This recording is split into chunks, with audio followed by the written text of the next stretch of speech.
Welcome to MK Sportscars, guys. We have a DAX Rush here. I'm going to talk you through the little particulars of it here outside the workshop, and then you can get your virtual test drive with Lewis and Andy. So let's get into the DAX. Right, so here we have a for sale, so it's ready for its new owner, a one owner previous built car. Based in Essex, built in Essex. Now if you didn't originally know that DAX was based in Harlow in Essex at this particular time, this particular customer is also from Harlow in Essex, an owner builder car. So since 2007 this has had one owner, and I've got to say first impressions of the vehicle is exceptional. Really well detailed, really nice fit and finish.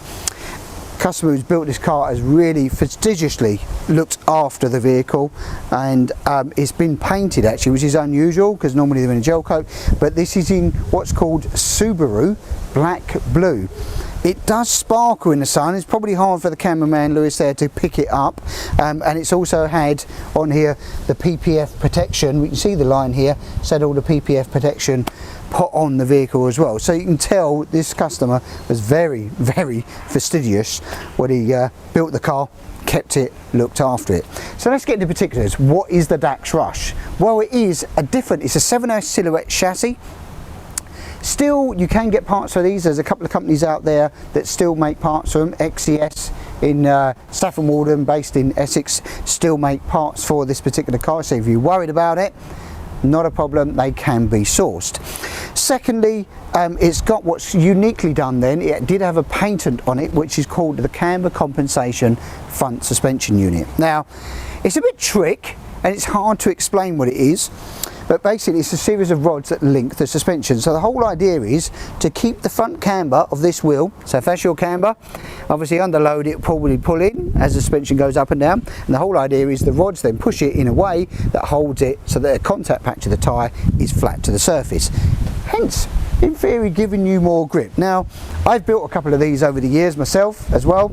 Great little cars, great little product. This is a round tube, so it's fully round tube, as they call it, camber compensation unit. You can see here, these are the two link bars that do it, and I'll get the bonnet off and show you on the top wishbones what it is in now. You've got the fabricated uprights, and you've got 17-inch wheels on these. With these, you've got vented disc on it. It's got the Kumo V70 tyres on it, which is a great tyre actually for road and for track. People use them all the time. Getting to the interior, this is a minimalist car, as most bike engines cars are. This is a Hayabusa powered one, and we'll get into the power plant in a second. Very minimalist interiors, keeps the standard booster clocks here. You've got your cow horn paddle shifts, which DAX sort of one of the first to do actually, I do believe, and sort of put them in. So it's this is down and this is up. It's got nice, plenty of cockpit width actually with the GRP seats. You wonder what this lever is in here. It's got an inline reverse box from Quaife, so it is first gear, and then you just basically push that lever all the way back, and then you get all 6 gears if you wanted to in theory in reverse. But it's designed as a 2-piece prop, one coming here into the reverse box and then one coming out to the engine. They called it an RAC spec roll bar, which was on here, so you've got a side impact bar protection and a nice strong roll bar, so it's a bit more from a safety point of view, and it's had the luxury of a boot box fitting. In the rear will be a Sierra rear end, so it's a forward rear end right the way through, and it's got a Sierra 7-inch diff in there, which ratio will probably be the 338 I would imagine in these particular ones, running on the 17-inch Pro Race head tyres, Pro Race wheels with 235/40/17 Kumo tyres as well. So it's got what's called on the back, it's a DD on beam. So Sierra's originally had them as a vehicle, so it's a solid mounted diff with a fixed beam that joins the two wheels on the back, so they come up as one. Again, in theory meant to be keeping the tyre and contact patch flat, but they are quite compliant. Look how soft and compliant that is. It's pretty good actually, as you'll find out on the test drive in a minute with a virtual one. But next thing, let's pop the bonnet, let's get to the business. It's powered by this, which is a Generation 1 Suzuki Hayabusa engine. That comes complete as standard because it's in the unit as a 6-speed sequential gearbox.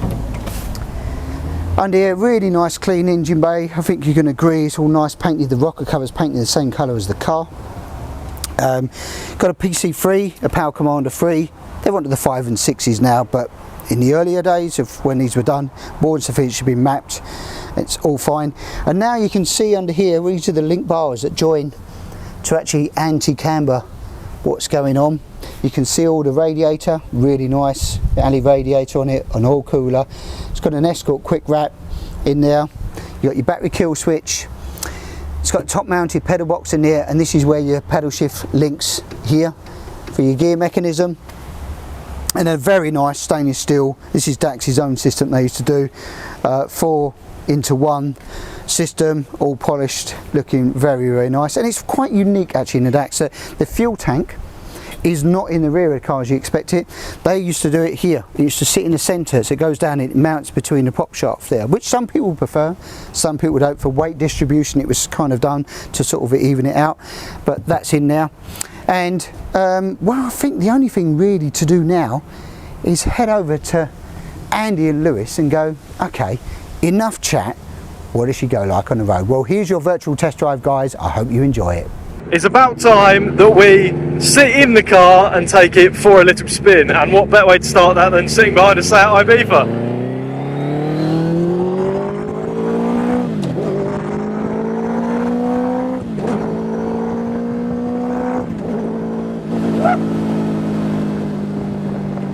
Yep.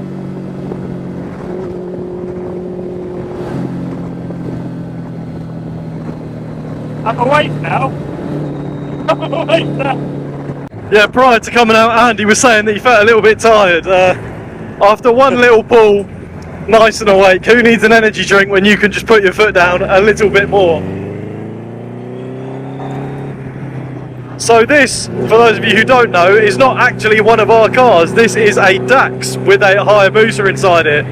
And I am quite comfortable in here. Really comfortable. Seats are probably as perfect fit for me as I can get. I mean, I've got a relatively wide waist. Yeah. I will not lie. The hips do not lie. And I'm nice and secure in here.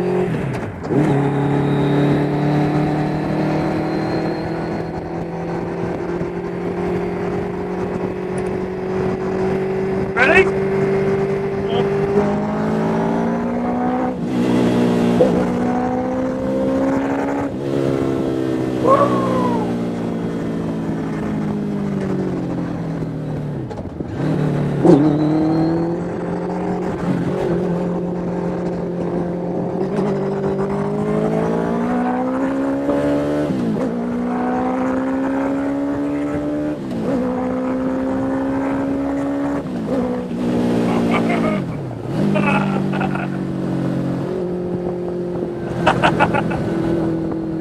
That is lovely.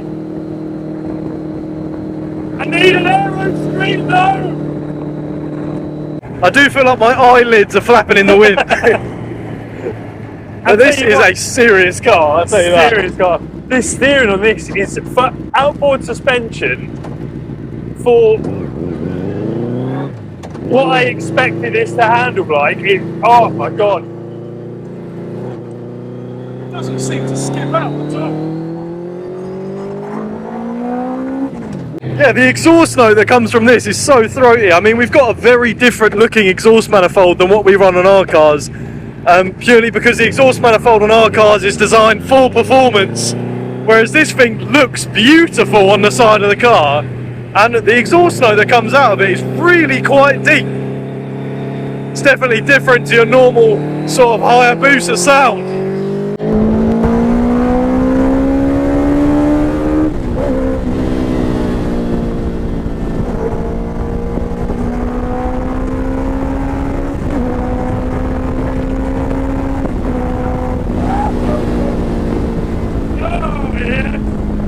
Is it time for the roundabout test? It is.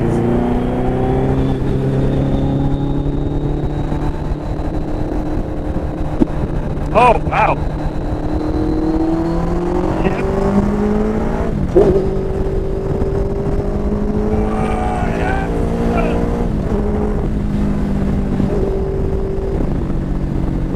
Oh, wow. I tell you what, this is a lot of fun. Oh, I'm sitting here with like the most giddy smile on my face. This is so good. What? People always ask if we're more partial to our own cars, and I mean, that's quite understandable if you are, if you pass it to one brand or Yeah, another. 100%. But my God, this is great. Yeah, I mean, with like your standard everyday cars, everyone sort of has their favourite car brand which they go out and buy. But honestly, I don't own any of the cars that we go in test drives on, so I have a completely unbiased opinion to all of these. And stereotypically speaking, with a lot of the outboard suspension cars which I've been in, they don't match up to the inboard suspension setup which we run on our cars. But this thing just handles so well. If I hadn't have seen it, if you had blindfolded me, sat in the car and got to drive that, I would have known. Yeah. I mean, to be honest, this car is beautiful though. Like, even when it rolled in from the customer, I was like, this is not a standard looking DAX. Like, this is genuinely a really, really nice looking car. It is beautiful, and there's no body roll of what you expect from an outboard suspension car. The front end doesn't dive in as you turn hard. It just feels very planted. We're not bouncing down the road. It's not so heavily sprung. And can I just say, on a nice day, I mean, we've got medium conditions, but look at the colour of the car when it catches the light. Oh, yeah. That is so nice.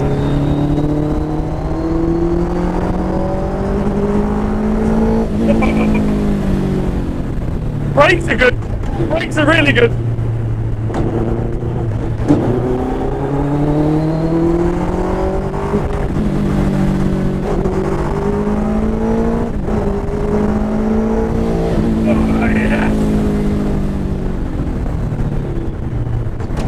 Brakes are stonking. Honestly, I'm having a great time. Brilliant. One thing I do really like about the interior as well is I'm partial to like standard clocks. Like, I love these. Standard analog clocks look great, and in the middle of this car we've got the Hayabusa clocks planted really nicely in the centre of the dash with a little gear indicator just behind the steering wheel. That's perfect. Absolutely perfect. Works great as well, absolutely perfect. So you do not have to worry about what gear you're in, because you've got a massive illuminated panel behind the steering wheel shouting at you. Sitting in sort of what would either be a riding position or a driving position with the GI Pro type gear indicators, you do get, sometimes you get a bit of shadowing on there or a bit of glare, but I can see this perfectly, and that sounds like such a minute detail, but it's not, it's huge. And people who know with original driven things with the gear indicator, you can't quite see it as a shine from it. It's infuriating. There is nothing about this car other than the indicator being a little bit too far away from my hand. This is absolutely perfect. This is brilliant. One thing I actually found out as well about digi-dashes in general, especially ones that use a screen, is if you're wearing polarized sunglasses, it can be really quite hard sometimes to see the digital display. And the way I found that out was trying to record the rev gauge on a digi-dash with a polarizer on the end of my lens, and I was like, why isn't the screen on? But it's something to do with how the polarizer effectively will not pick up the light that comes out from the display. So that is definitely not something that you're going to run into if you want to wear your nice new pair of Ray-Bans when you're driving your car. And yeah, you haven't got a digi-dash, so you don't need to worry about that whatsoever. Absolute doddle to drive. I mean, that's something that I mean, I've never driven a bike engine car. I've been sat in a lot of them, but never driven one. And from someone that drives a very standard car, that is something that sort of not concerns me, but it would. I know that it would be a learning curve to jump in one. So the fact that you've said that, I think a lot of people at home are going to find that a massive positive. The fact that it is quite easy to just jump in and drive. I mean, absolutely. The first thing, obviously, the hurdle to get over is the sequential box. Yeah. It's one of those, it's going to sound so silly, like riding a bike. Yeah. Once you've got it once, you won't forget how to do it. Once you've got the knack down, it's a doddle. But the ball horns is such an old school classic thing. I'll tell you what, in this type of car, it just works. It's one of them things, it might have been made a long time ago, but it's something that's never really shifted in motorsport, because once something like that is made and it works, it has that function and it holds that function for a very long time. Absolutely, absolutely. The suspension is compensating for the bumps really well too. Like I can see the front wheels sort of bouncing on the odd occasion where we're getting a bit of rough in the road and I'm not feeling it through my seat whatsoever.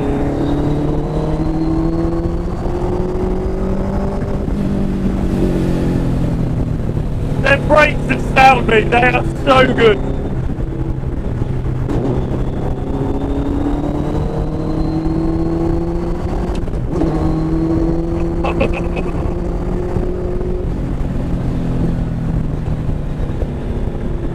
Braking, let's go.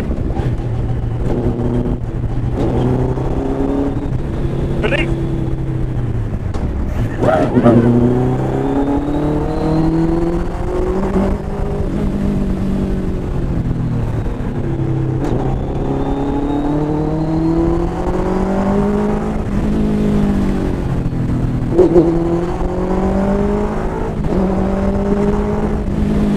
Oh, that's so bloody good.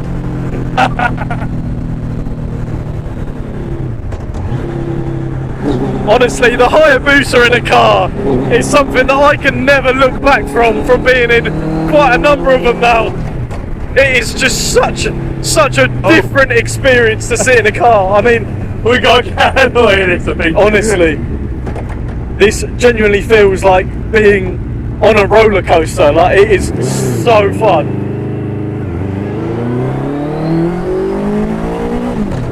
Oh, that noise!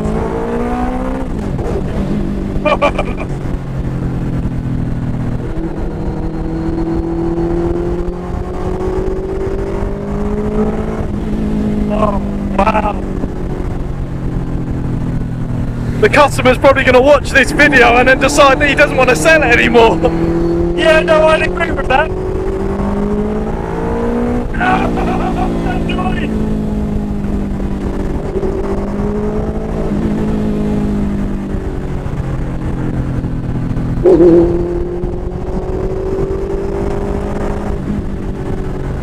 Oh, that's so good. I hate how right this is on the internet, because all my friends just send me dumb links of people in stupid faces. Oh, this! Yeah, it's not the best advert for Mr. Barbers. They do a lovely job otherwise. And no one can save that.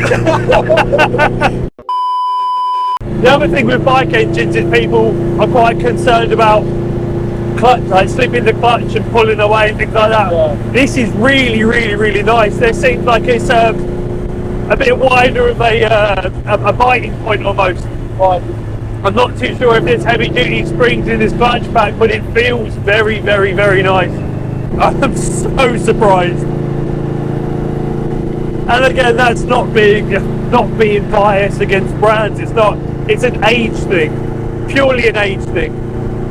I mean, to be honest, like, let's be completely honest here, DACs do have some questionable builds in the past, which is why as soon as you hear, oh, it's a DAX, it sort of like makes you think, what actually is that? You know what I mean? Like, yeah, what's been thrown together? In comparison to some of the things that I've seen come out with that name, this is completely different. Honestly, completely different. This is definitely the best DAX that I have personally ever seen. Best DAX I've seen. Best DAX I've seen. Also, another thing for peace of mind when you're driving round, the previous owner has had a lot of the panels on the car PPF'd. So when it comes to getting it back in the garage and giving it a wipe over, it should wipe over very, very easily, because I mean, having some film which is self-healing over the car to stop any scratches and bits like that damaging the bodywork is definitely a positive, because getting PPF done yourself can cost quite a lot of money. And you do want to protect this colour when the sun hits it, because it looks so black. And we've all said the same thing on the black DAX in the workshop. It's not black. Not black. It's a beautiful, beautiful blue. It's one of them ones, it only pops when it's like in the sunlight, but when you see it, it's just it's got like such a nice like pearl to it, like where it goes from black just to being like a really nice dark blue colour. we're definitely going to have to take this paint code. There's no doubt about that.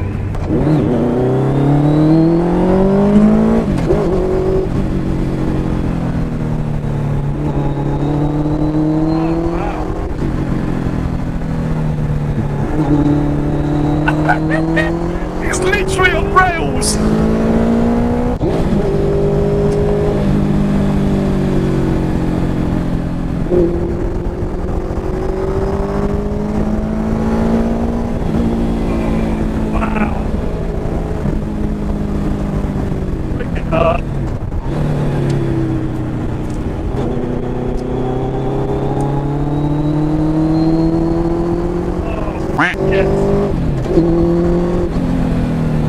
That is sublime.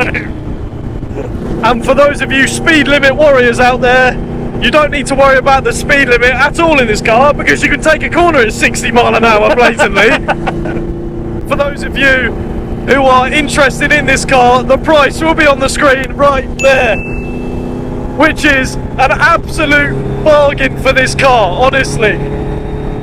So much car for the money, and this thing would be an absolute track weapon as well. Oh my god, the way it is handled on the track, this would just be an absolute monster.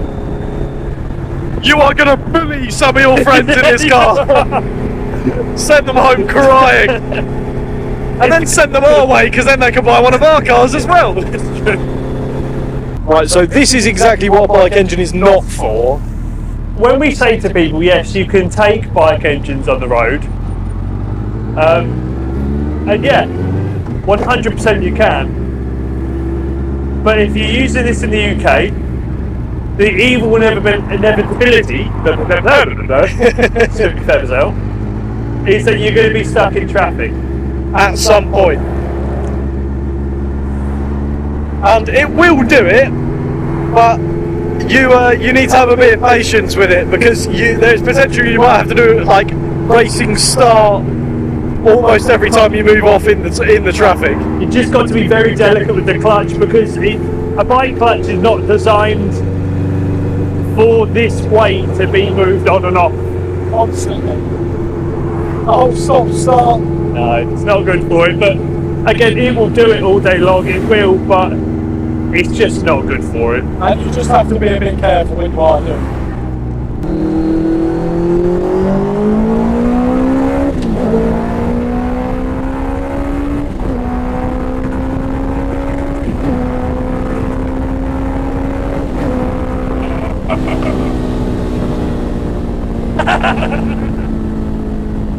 I'll tell you what, that's probably on top.